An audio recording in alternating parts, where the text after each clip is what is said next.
Hi friends, welcome to my channel Mugilwal.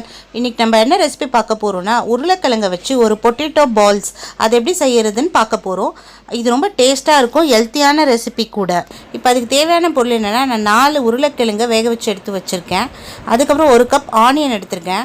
கொஞ்சோண்டு பச்சை மிளகாய் வெதையே இல்லாமல் சின்ன சின்ன பீசஸாக கட் பண்ணி வச்சுருக்கேன் ஃப்ளேவரிங்காக.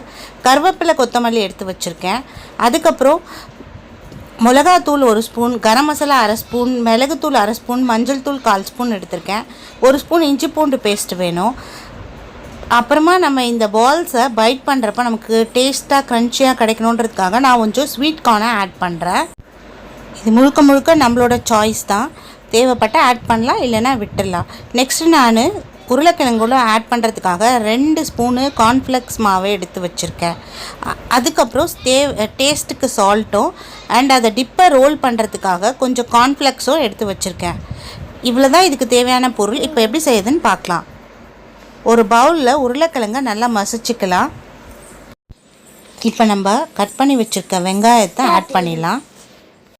நெக்ஸ்ட்டு நம்ம பச்சை மிளகாய் ஆட் பண்ணலாம். கொத்தமல்லி கருவேப்பிலை ஆட் பண்ணிக்கலாம். ஸ்வீட் கார்னை ஆட் பண்ணிக்கலாம். இஞ்சி பூண்டு பேஸ்ட்டை ஆட் பண்ணலாம். சில்லி பவுடர், மிளகுத்தூள், கரம் மசாலா, மஞ்சள் தூள், தேவைக்கான உப்பு, 2 டேபிள் ஸ்பூன் கார்ன்ஃப்ளெக்ஸ் மாவையும் இப்போ இதில் ஆட் பண்ணிவிட்டு நல்லா பிசைஞ்சிக்கலாம். இப்போ இந்த மசாலா ரெடி ஆயிடுச்சு. கையில் கொஞ்சம் எண்ணெய் தடவி குட்டி குட்டி பால்ஸாக ரோல் பண்ணி ஒரு பிளேட்டில் நம்ம இதை வச்சுக்கலாம். 4-5 பால்ஸ் பண்ணிவிட்டு நான் காட்டுறேன்.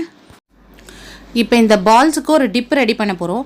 ஸோ நான் 2 டேபிள் ஸ்பூன் மைதா மாவில் கொஞ்சோண்டு உப்பு சேர்த்து தண்ணி சேர்த்து நல்லா மிக்ஸ் பண்ணிக்கிறேன்.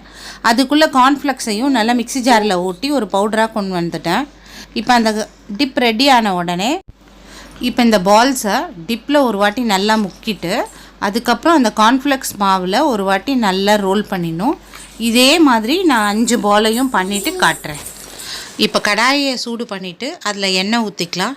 எண்ணெய் நல்லா சூடான உடனே நம்ம வச்சுருக்க பால்ஸை 1 by 1 ஆட் பண்ணிக்கலாம்.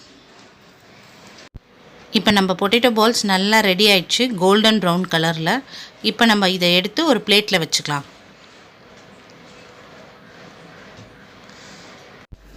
நம்மளுடைய பொட்டேட்டோ பால் க்ரன்ச்சியாக ரெடி ஆகிடுச்சு ஃப்ரெண்ட்ஸ். இதை நல்லா டொமேட்டோ சாஸோடு சாப்பிட டேஸ்ட்டாக இருக்கும். இப்போ டேஸ்ட் பண்ணி பார்த்துடலாம் எப்படி இருக்குன்னு சொல்லி.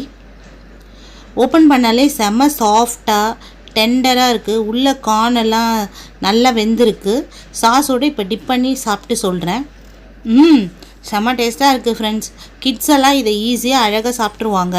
ஒரு ஈவினிங் டீ டைம் ஸ்நாக்ஸ் கொடுக்கலாம். இந்த ரெசிபி பிடிச்சிருந்தா மறக்காமல் லைக் பண்ணுங்கள், ஷேர் பண்ணுங்கள், சப்ஸ்கிரைப் பண்ணுங்கள், பெல் ஐக்கானை ப்ரெஸ் பண்ணிக்கோங்க. Thank you friends.